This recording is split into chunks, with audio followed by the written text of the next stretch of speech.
I'm Ed Feinstein. I work at Beth Shalom. I teach at the AJU. There's a handout for this session. If you didn't get it, or if you'd prefer to have this in a digital form so you can take the sources off of it, you're welcome to send me an email, and I'll send it to you as an attachment in Word or any other format you want. Okay? My email is efeinstein@vbs.org. E. Feinstein's my name. VBS, very big shul, .org, and I'd be happy to send it to you. I teach homiletics at AJU, so I read a lot of sermons. If anybody would like to work together on a sermon, getting ready for the holidays, I'd be glad to read your stuff and tell you what I think. Unfortunately, I have a nasty habit of telling you the truth, so if I think that it's not great, I'll tell you that, and I'll share sources that I know. I really believe in collegiality. I don't think any of us can do this job alone, and I think that working together we can do it better, and it's not competitive. If Jason gives the same sermon that I give, nobody at Valley Beth Shalom is going to hear it at Sinai, and nobody at Sinai is going to hear it at Valley Beth Shalom, right? Unless they speak Farsi. So there really is no reason not to share this stuff. There's nothing proprietary. We have 40 minutes. What I want to do in 40 minutes is 3 things that take an hour each. One, I want to do a basic review of Homiletics 101, because I think that too many colleagues have forgotten what I tried to teach you in Homiletics 101. Can you speak louder? No. Laura, move up to the front. Come on. You're now a distinguished emerita colleague, so move up. Yes, we do need to sit on folks now. I know, that's right. I'm sorry. I will try to do better. Number 2, I'd like to talk about 2 aspects of a theme of cultivating the soul. One, which is a personal theme, which will very much parallel what we just heard Alan talk about. And 2, which is a collective theme, which is the direction that I'm looking at to talk about the election and the politics of the era. And I haven't finished these sermons. This is all in process, because as most of you realize, the Lord God has given us a marvelous opportunity to actually enjoy the month of August. So, I'm not going to start till after Labor Day. To hell with it. Besides, things are going to change. God knows what'll happen, what He'll say between now and then. So God knows what I'm going to say between now and then. All right, let's start number 1, Homiletics 101. Here's the basic idea. The test of a sermon is not whether you got the audience to laugh, or whether you got the audience to cry, or even whether you got the audience engaged and paying attention. The name for a person who can make an audience laugh is an actor. If you want to do that, you're in Hollywood. For God's sakes, get a job on a sitcom, right? The name for someone who can make them laugh and cry is an entertainer. That's not our job.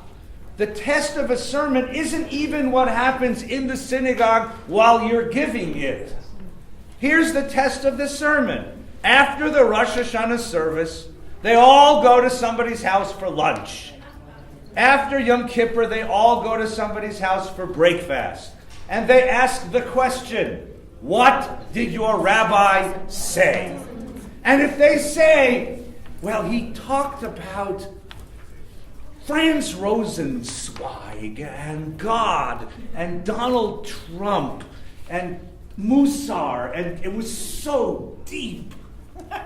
Bullshit. You haven't said anything. Here's the test of the sermon. If they can repeat back in one literate English sentence what you said, you've said something. Now, that seems to me to be pretty sillily obvious, but you'd be surprised how many sermons that I read and how many sermons that I hear where that principle is violated. Once again, engaging an audience is not what we're here on earth to do. We're here to change lives. And what your job is to teach a thesis which offers a new way to think, act, believe, and behave. To change a life by offering that thesis. And if they sit at the table and they say, well, my rabbi spoke about Israel, and my rabbi says that it's in the vital interests of Israel to create a Palestinian state, even though it's going to be the hardest thing that Israel ever did. That's a thesis. Now, you can agree with that thesis and you can disagree with the thesis, but that's a thesis. My rabbi said that this year democracy is being tested in the United States, and it's upon every citizen to follow up in a certain... That's a thesis. Now, a thesis has to have a couple of characteristics. Number one, it can't be trivial. Can you let the... Don't leave it out loud. What does it say? Just don't Can let you it let out. the Ethiopians come in and speak for the last 10 minutes? Don't read it out loud, please. Yeah, okay. Yes or no? Why don't you ask the organizers if we I can just- have 10 more minutes of the session? And I'd be glad to give that 10 minutes. So, Okay, great. I just don't think it's fair to say to people that, you came I'm to just this. delivering a message. Listen, I live here. What do I care? All right, first of all, a thesis can't be trivial. Trivial means they already believe it. If you say Israel's really important to the Jewish people, that's a thesis, but that's trivial. No one's going to disagree with that. If you say Palestine is really important to the Jewish people, that's an interesting thesis. Okay? So, you understand what I'm saying? Number two, a thesis has to be provable. If you say the Jewish people has moral superiority in our genetics, I'd like to believe that's true, but unfortunately that's not provable. If you say the Jewish people has a pathway to Judaism has a pathway to moral superiority that can be practiced, that's a thesis you can prove. Number two, a thesis has to be rooted in text. You and I are not unique because we read Commentary Magazine, The New Republic, and we listen to either Peter Beinart or Charles Krauthammer. They do too. Right? I have a friend in Washington, Charles Krauthammer belongs to his shul. So imagine his problem, right? What makes us unique is that we speak for Torah. What makes us rabbis is that we speak for Torah. We are the conduit, the vessel of Torah in the world. They come to hear Torah. They didn't come here to hear pure political commentary. They could have turned on MSNBC to hear that, or Fox. They came to hear Torah. And if you're not speaking from Torah, you're not speaking as a rabbi. Now, you can use films, you can use books, you can use Charles Krauthammer and George Will and Peter Beinart and Rachel Maddow. You can use all of those people, certainly, to enhance your thesis and to build your thesis. But if it isn't rooted in Torah, and I think the sermon has to quote Torah, I think it should quote it in Hebrew, right? And then teach it and interpret it, so that people understand, because the meta thesis of all sermons is that a better life is found in Torah. That a pathway to a deeper, meaningful life is found in Torah. And every sermon has to be rooted in Torah. Okay, that's number 10. I would define Torah as anything that the Jewish people created, because I was taught by Harold Schulweis. But you might define Torah a little bit more narrowly. That's not the issue. It's got to have Torah. Number 3, what did I put here? Number 3, the last section of the sermon has to have an and therefore. The difference between a lecture and a sermon is that you're not just elucidating an idea, you're then demanding a change in the life of the people you're speaking to. And therefore, what? And therefore, we're gathering on Wednesday night to talk about how we're going to address homelessness in Los Angeles. And therefore, I'm setting up a class beginning on Friday morning for those who'd like to learn Alan's Musar teaching. And therefore, what's the and therefore? And I think it should be a behavioral and therefore, but you can speak values and attitudes as well. But a sermon demands a change in somebody's life. Okay? It has to begin with something that introduces the idea. In my class, some of you have said in my class, if you begin with the word so, I will throw a shoe at you. So today is Shabbos Dvarim. No, come on. You don't start that way. Right? You start with, you want to say something. People have come to hear you say something. And you want to end with something that's memorable, and you want to speak the language of the people sitting in front of you. And you want to talk to them. Right? And the most important thing I'll say of all of this stuff, because the question that students ask me all the time is, well, what should I talk about? Right? And the answer is, what should you talk about? And the reason you became a rabbi is because there was something inside of you that wanted to get out. What are your passions? What needs to be said at this moment to the Jewish people? What do you need to say at this moment to the Jewish people? What is your passion? It has to come from a place of passion. It has to be something that's dying to get out. Remember, Yirmiyahu has this wonderful thing about prophecy is the fire within that's just burning him up. That's what a sermon is supposed to be. In the end, that's what your congregants are going to learn anything from. Did you enjoy the sermon? Was the rabbi into the sermon? Or was the rabbi the most bored person in the room? Because that's what I hear an awful lot. Like, God, why would I want to take it seriously if you don't take it seriously? For God's sakes. So it's got to come from your place of passion. And for those of you younger than me, let me just say the following. Speaking controversial stuff, if you do it well, will not get you fired. Rabbis don't get fired for saying controversial things. Rabbis get fired for saying nothing. For not challenging, for not offering teaching, for not demanding new thinking, for not raising a congregation's perspective. That's why you get fired. You get fired for being boring and empty, not because you said something that shook people up. Is someone going to get up in the middle of your sermon and walk out in a huff? God, I hope so. Wouldn't it be great that someone left the shul because they disagreed with you? Rather than the kid had the bar mitzvah and now there's nothing left for them there? Wouldn't that be terrific? What an honor. So go ahead and say something important. If you say it with Torah, if you say it carefully, if you say it from your passions, you'll feel better no matter who walks out. No matter who walks out. That's Homiletics 101. Any quick questions about that? Okay? Good. All right. Let's talk about two basic topics then. Topic 1 is cultivating the soul personal, and topic 2 is cultivating the soul collective. I've been very impressed with Brother David Brooks this year. Brother Brooks writes in the New York Times. Brother Brooks was also raised in a very assimilated Jewish home in Chicago, and went to the University of Chicago, and has been columnist for he's sort of the token right-wing guy at the New York Times, right? He's right-wing, he's a token centrist at the New York Times. He's not exactly the right-wing guy, right? But he's as right-wing as the New York Times is going to let him in the building, right? Yeah. Now, Brooks has been writing very interesting, besides his political commentaries, over the years he's written some very, very interesting social commentary.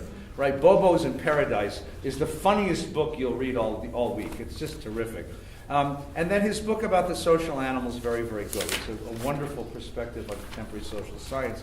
His latest book, however, is really revolutionary. Right? And this is called The Road to Character. All right? And in addition to the book, he's written about a dozen columns in the New York Times over the course of the springtime, where he's taken aspects of this and developed it. And I think this is marvelous sermon stuff. I think you could basically take the thing and just read one of the columns and have a great morning at it. It's just really, really deep and really thoughtful and really interesting. And the fact that it appears on the editorial page of the New York Times tells you more about what's needed in the culture than any of the proofs that Alan just presented. I mean, because this is just remarkable that this is even there. If you'd like to see a tamtzit, a short version of the thing, you can go online and hear Brooks himself give the talk. There's one given to the Chicago Society for the Humanities that I listen to. It's a YouTube kind of thing, it's a Vimeo kind of thing. If you just Google it. I think I left it for you here, but of course it didn't come out as a thing. But it's called The Moral Journey, and it's just a marvelous thing. And here's what's amazing. I'm reading this book, I'm sitting on an airplane reading this book because I like his stuff, and you get to page 3, and he says, he's talking about the individualism in American culture and what's missing from American culture in terms of character, and then he says, and the person who got this most clearly is a rabbi named Joseph Soloveitchik. So I almost dropped the book. It was like outside of David Hartman, and guys who went to YU, who quotes Soloveitchik? Who even understands Soloveitchik, right? So Soloveitchik, Soloveitchik, Yosha Ber Soloveitchik, born in Lithuania, comes to America when his father becomes the Rav of the Isaac Elchanan Yeshiva. He goes to Boston, starts the Maimonides school. When his father passes away, he becomes the Rav at Yeshiva University. in addition to being this great Holocaust, this great Talmud teacher, undoubtedly the greatest Talmudist of the 20th century, he writes some very reflective religious writings. And one of his most reflective, most remarkable, most revolutionary writings is an article called The Lonely Man of Faith. It's about a 75-page article written in very thick philosophical language. It's really hard to teach. The ideas are not hard to teach, the text is hard to teach. And basically, the first thing he says is the most remarkable thing. He says, I am lonely. And if you can do an hour on that, what great Orthodox personality speaks in the first person singular? I? There is such a thing as an I in halacha? There's an I in the Gemara? I am lonely? And I'm lonely? And then the whole article is a midrash on that line, what he means by I am lonely. And basically, the midrash, if you've never studied this, it's really worth studying this. And if you have studied it, I have some worksheets I'd be happy to share with you where I've sort of taken it apart so you can teach it to lay people. He basically makes the following drasha. He says, if you look in Breshit, you notice that there's two stories of the creation of a human being. And he says, so scholars have said these come from documentary. That's not important, he says. What's more important is these are two visions of what human being means. And he calls it Adam 1 and Adam 2. And Adam 1 he says is majestic man. Majestic man enters the world with the charge to control nature and subdue it. And Adam 1 creates analytical models, mental models of nature, and then controls it through science and technology. Adam 1 cherishes power, because with power he gains a sense of dignity. Adam 1 enters into work relationships, partnerships with other human beings in order to create the functional human community. Adam 1 values are the values of power, control, efficiency. He says, that's great, that's holy, that's not unsacred, but that's not all we are. And then he looks at Adam 2, and Adam 2 is the second chapter of Genesis. He says, what happens in Adam 2 is Adam 2 comes from the dust of the earth, and Adam 2 experiences what Soloveitchik calls defeat. And this is an important part of Soloveitchik's own theology, where a human being has to be defeated in order to discover who he really is.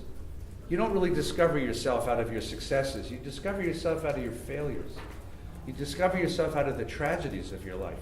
And there, Adam 2 discovers that there's a whole other way of being. It's not about controlling nature. It's about appreciating and appropriating nature. It's not about work relationships, work partnerships with other human beings. It's about intimacy and connection and the deep need to have another in my life, an I-thou as opposed to an I-it relationship. And it's in the Adam 2 mode that he comes to experience God.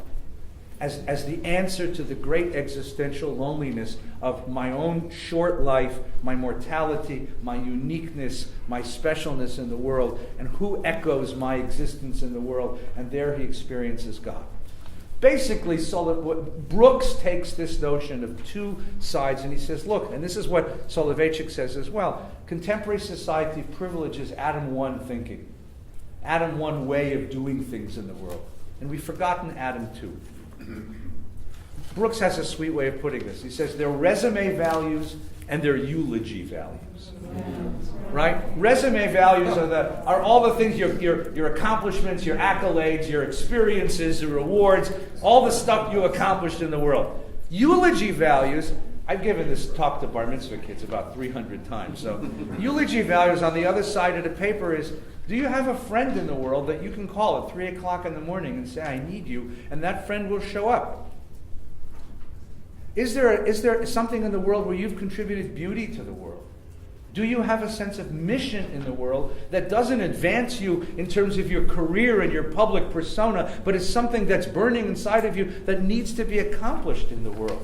Eulogy values. There's a wonderful, the wonderful drasha that came from Midrash Tehillim, but I found it in Danny Siegel's book, is the drasha on Pitchu li Sharei Tzedek. You know this drasha? Pitchu li Sharei Tzedek avu v'amodeya zashar ladonai tzadikim yavovo. Open the gates of righteousness for me that I may enter. This is the gate of the Lord, the righteous shall enter. So the rabbis of the Midrash ask, when would anyone ever say that?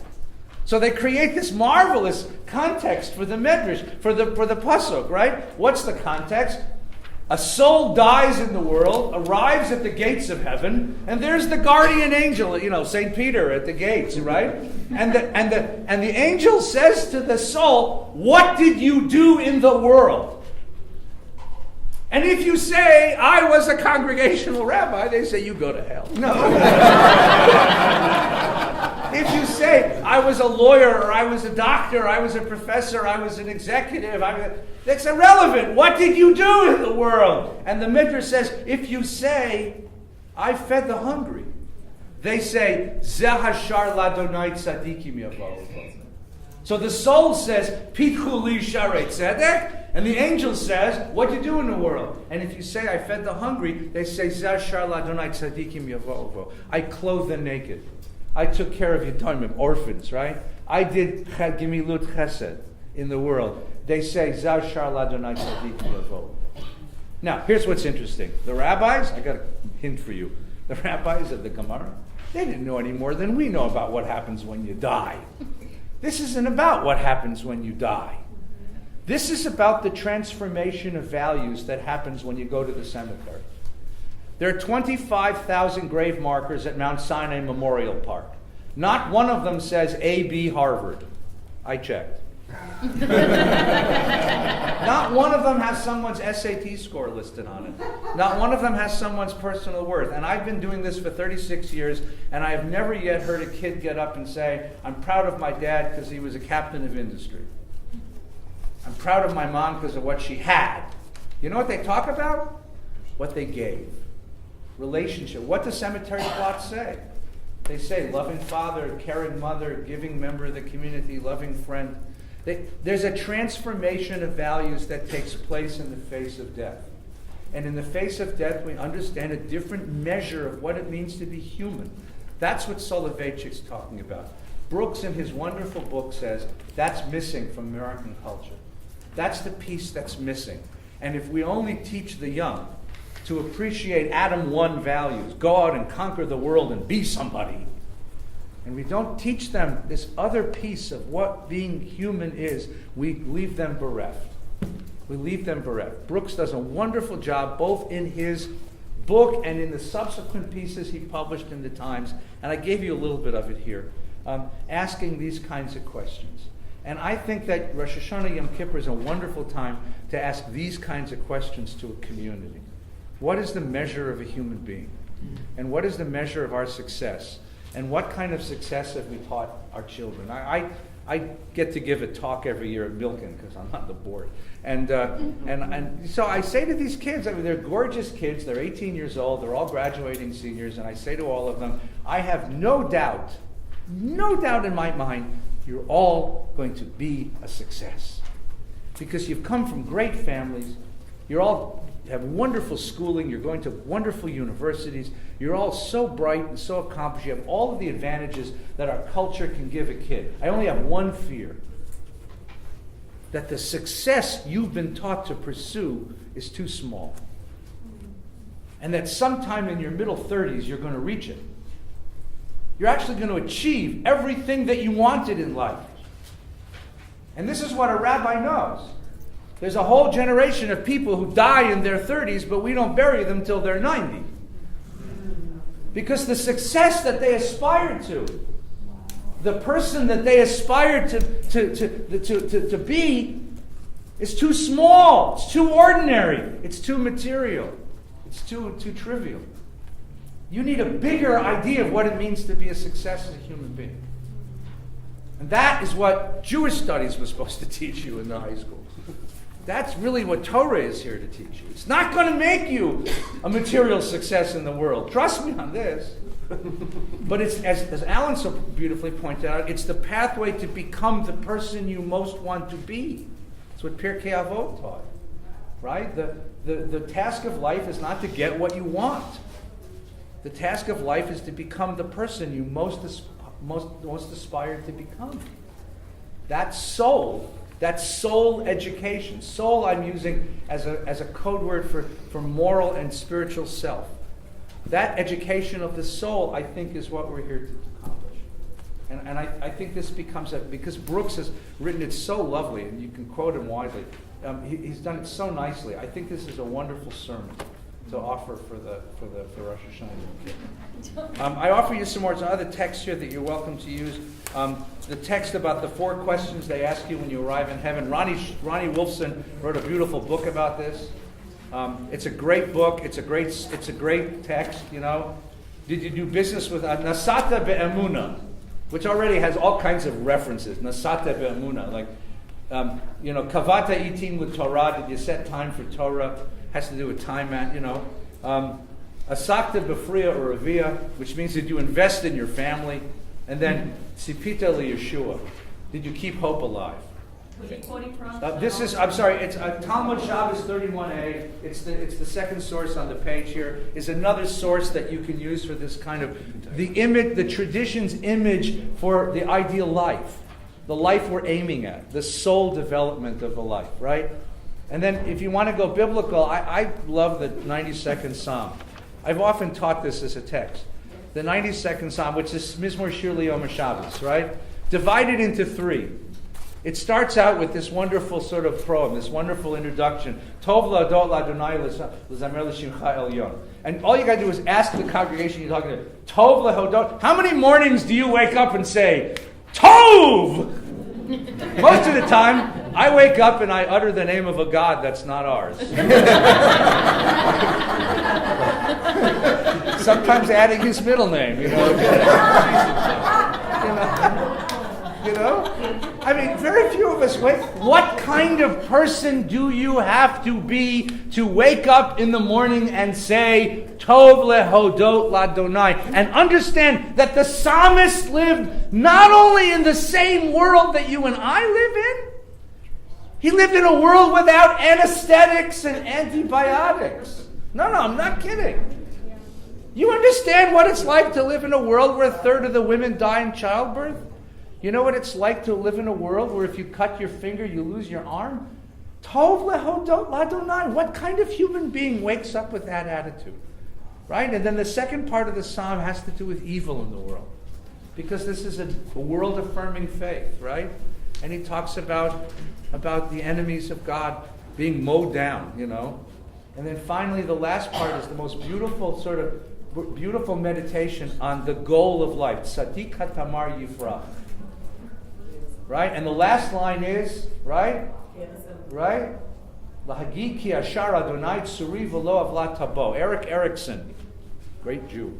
In his 8 ages of, first there was 8 ages of man, then they corrected it, made 8 ages, right? In his 8 ages of man says that the last stage of human development is integrity or despair. Can you look back at your life and say, Tov lahodot ladonai? So to look back at your life and say, Lahagid ki ashar Adonai, God was good to me, tsuri v'lo avlat tabo. God was there and there's nothing wrong. Can you sit with your great-grandchildren on the last day of your life and say, Kinderlach, it was taka worth it? And the question is, how would you have to live your life in order to reach that kind of a head? That's why it's Mizmor Shir Liyom HaShabbos, because it's a really good Shabbos meditation. How would you have to live your life to walk the world saying, Tov lehodot ladonai? That's the 92nd Psalm. And that is part of this notion of what values do you have to incorporate in the conduct of your daily life in order to reach that kind of a mentality. That's cultivating the soul. That's part 1. All right, now let's stop a second. Everybody breathe. Questions, answers, counter sermons. Better text than I found. Better text. If you have a better text, seriously, let me know what it is because we want to share it. Yes, please, Karen. I just want to say, I went to Los Angeles Jewish Home, and a lot of people on a certain stage of dementia are saying the same thing over and over again. Yeah. And we have one resident, and Rabbi Helen would know this, we have one resident who most of what she says is, I love you. And I would ask myself, I love you. I love you. She says, I love you. I love you. And I ask myself, how do I live my life where when I end up with dementia, that's what I say? say. Yeah. Yeah, because we all know bitter old people. We all know people who reach old age bitter. I had an amazing experience as a young rabbi meeting a man of 103 years old who was a pillar of the community, and I had to go see him about a donation for something, and all he talked about were the honors he wasn't getting. And I said to myself, if I'm 103 and that's all I talk about, kill me, you know? It's the opposite of Karen's point of someone who walks around saying, I love you. Yes, please. I'm just thinking of the text which ties in so beautifully with the story about the man who goes to his wife's grave and stands at the grave and says, I love you, and I love you. And the rabbi, the person who walks over and says, boy, that's so gorgeous that you come and you stand at your wife's grave and you say this, day after day. And he says, I'm saying it now because I never said it when she was alive. I never said it, yeah. So it ties into that, Yeah. how you live in your life. Right, if you wanted to change this into a Yisker sermon and say, let me tell you how many times, when the bitterest funeral is the one where none of the love was expressed. When the child goes to the grave of the parent and basically wants to know, why didn't you say you're a good boy? And I've had that child. The child is 70 years old, and he's still grieving the pat on the head and the word of approbation. That's exactly right. That's the next step. That's ancestor, right.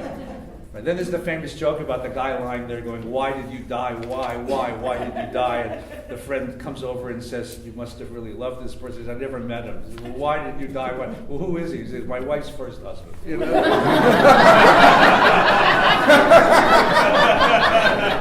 That's another story, though. All right. Any other questions, ideas, other texts that you've used to teach this stuff? Any other responses to the... So what I would suggest you do, you can do a number of things with this, by the way. It's a great sermon. It can be made into a Yisker sermon. If you want to make it a study session, read the book. You don't have to read all of Brooks's book, by the way, because the middle part are short biographies of people whose character he admires. Read the first chapter and the last chapter, and then try to get through some of Soloveitchik. Try to get through the first 10 pages of Soloveitchik. I mean, the rest of it's brilliant. But you can make this into a wonderful class where you take the Soloveitchik piece and break it into pieces and teach that along with Brooks's sort of commentary. And that would make a wonderful class for Elul. I mean, you have a whole month of Elul, by the way. No, we never have it. Usually it's August, and then Labor Day comes and Yom Tov comes. But this year we have this gift, so use Elul, and this could be a wonderful class leading up to the holiday. And the Soloveitchik piece is very, very. You can break it into sections which are readable. The Brooks stuff is readable. Okay. Other questions, comments, sermon ideas about this? Come on, we're sharing here, so let me know. Yeah. Do you have something? Ben? Yeah, there's a great is a bad word, a eulogy, a death notice that was put in the paper, I don't know how many years ago, about a woman that was just a completely miserable human being, and they said, we're not grieving, we're not doing anything.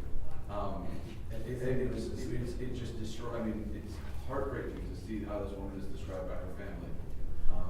And it's a very effective piece to use. Okay. Where'd you find it? I'm looking. Put it up someplace so we can find it. Right. There's a very famous story about Harry Cohn, who was the head of Columbia Pictures. And he was the most hated man in Hollywood. And when he died, Max Nussbaum did his funeral. And it was the most heavily attended funeral in all of Hollywood because everybody wanted to come and see what Nussbaum would say about it. Right? So Nussbaum got up there in his typical German dignity. He said, at last, at very long last, we can say something good about Harry Cohn. He's dead. Please rise for the mother. That was the eulogy, Yes. You're using the Danny Siegel piece of Danny Siegel that you reminded me of, where he writes about, if you go to a cocktail party and you say you're an astrophysicist, everybody says there's an but if you say I'm a Sadakis, really, from that you make a living? Right, you say, I'm a nursery school teacher. If you're a professor of economics in a business school, you're nothing. If you're a nursery school teacher, it's a terrible, terrible commentary on who we are. The other one is eulogies. The story is about Alfred Nobel. Yeah. The Nobel Prize. Right, that's a famous story. So Nobel invented dynamite, and he thought he'd put an end to war because he thought nobody would be stupid enough to use this in real warfare. and then he died. And, his brother died. His brother died, and they printed Alfred Nobel's eulogy on the front page of the Stockholm newspaper. And he got to read his own obituary, and they said it was Alfred Nobel, Merchant of Death. Merchant of Death, the man who created modern warfare. And he read that, and it broke his heart. So he took the entire fortune from the dynamite and all the other things. He was a great chemist. And on his death, that's how you created the Nobel Prizes, including the Peace Prize, which was his direction. Yes, please. One of the things I often do both in teaching and in eulogizing is look at various definitions of success. Like I have one of Emerson's I use a lot. Right. But if you Google definitions of success, there's beautiful ones to use with to ask that same question you use with your teenagers. Yeah. Of what does it mean to be successful and how do we reach further? Right. These are really important stuff. Okay. Yes, did Ben, you find it? Yeah. Her name is Dolores Aguilar. And I checked Snopes, it's an actual obituary. It said, Dolores had no hobbies, made no contribution to society, and rarely shared a kind word or deed in her life. I speak for the majority of her family when I say her presence will not be missed by many. Very few tears will be shed, and there will be no lamenting over her passing. And somebody actually put this in the newspaper. Yeah. Somebody paid, 28 cents a word to put it in? Morley. It's a short eulogy. It could go, and your brother was worse. Yeah, right. By the way, it ends, the person writing this. Yeah. So I say here for all of us, goodbye, Mom. Oh, gosh. Oy vey. That's terrible. All right. Let's move now. Let's move now to the other topic. Okay. Look, I haven't figured this out either. So let me preface that. But my take on it is as follows. Rabbis are not supposed to endorse candidates. It's against the law, actually, or tax law. And I think that there's something to be said for coming to shul and getting a respite from the constant political stuff in the newspaper. However, I have yet to meet a Jew in my community who doesn't want to know what I think. And I think they're all coming to shul wondering, what do you think, Rabbi? So I don't think that you cannot talk about it. Okay? I don't think that you cannot talk about it. So here's one guy's take on it, using the same rubric of cultivating soul, but moving from the personal soul, personal character, to national character. Trump is a monstrosity. Trump is an absolute monstrosity. But the issue, the phenomenon that worries me isn't Trump. He's going to be defeated. This morning it was 88% that'll be. The question is, why is such a large percentage of the American populace following him? It's the problem of the electorate, not the problem of the candidate. The candidate has focused and has articulated what a large percentage of the country is feeling right now. That's the bigger problem. Because after November, 8th, 6th, 7th, he's gone. And he'll be defeated summarily, so he'll really be gone. But you're still going to be left with this large part of the population, which, number one, delegitimizes, whoever's sitting as president, has no trust in government or in its institutions, and has no sense of national solidarity. And that too. Yes. So this is to me, this is a very serious issue. In past election years, what I've done is write an open letter to both candidates. And by writing an open letter to both candidates, I avoid the saying that you're favoring one over the other, and putting in that open letter to both candidates my concerns for the character of the country at this point. And I think the character of the country at this point is really a very serious question. So I gave you here, this is not because I'm arrogant, it's because I was rushed. This is a short section of something that I wrote in a previous election year. And I quoted the beginning of the Constitution, we the people of the United States, and I talked about the fact that I went to 4th grade and we had to memorize that. And I talked about we the people. And that the founders of this republic understood that there's a certain sense of national solidarity that's necessary for the conduct of democracy, and a certain set of balances that democracy calls upon us, and that those balances are rooted in something called civic virtues. That these civic virtues were understood by the leaders, the founders, the framers of the Constitution, and the leaders of this country, and that those civic virtues which were incumbent upon all citizens of the country, this was an understanding. It was never articulated. Because these were people of these kinds of virtues. They thought this was natural. It's not. It turns out that it can be easily eroded. And that's where we are. The loss of civic virtue, the loss of a sense of solidarity, the loss of a sense of national community is what we're facing. And that this is a very serious question for a democracy, because democracy in the end is a very fragile thing. You remember that one of the most remarkable moments of democracy was when Al Gore conceded to George W. Bush. You understand, we could have gone into such a constitutional crisis and a civil war at that point. And we had a civil war, and it wasn't that long ago. And it could happen again. So these kinds of things really concern me. So in that sermon, which was some years ago, I talked about a national covenanting ceremony, the same way that Rosh Hashanah was once the national covenanting ceremony for the Jewish people. We borrowed Rosh Hashanah from the Babylonians. You know that, right? Right? We borrowed the structure of national covenanting from the Babylonians.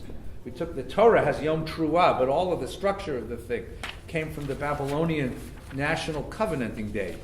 And then I thought America needed a Rosh Hashanah, a National Covenanting Day.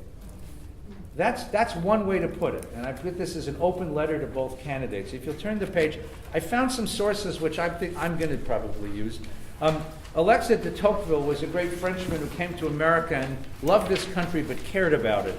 And he wrote something quite remarkable. He said, "I'd remarked during my stay in the United States that a democratic state of society similar to that of Americans might offer singular facility for the establishment of despotism.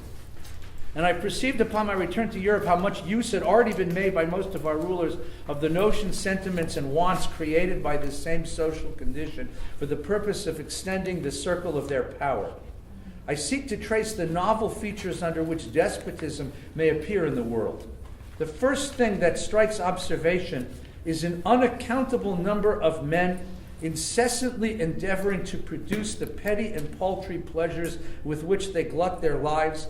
Each of them living apart is a stranger to the fate of all the rest.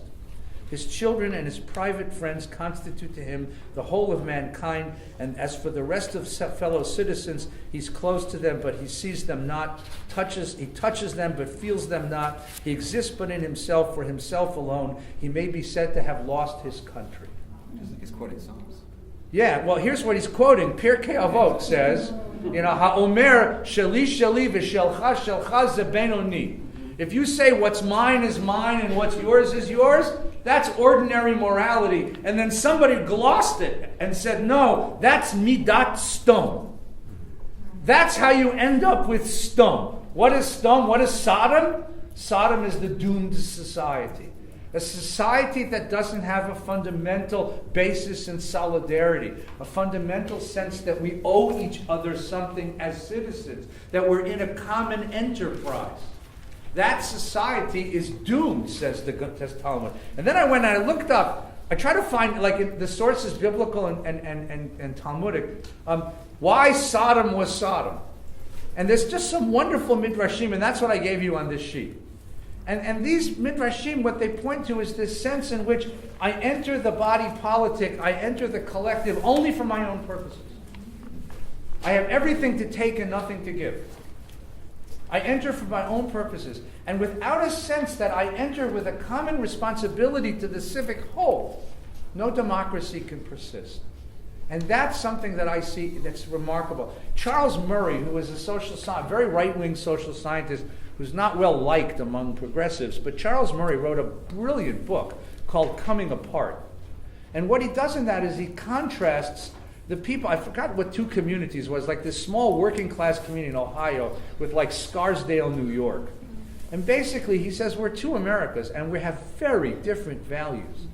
It's not just the outward things that we drink beer or wine, we watch opera or NASCAR, we're red or we're blue.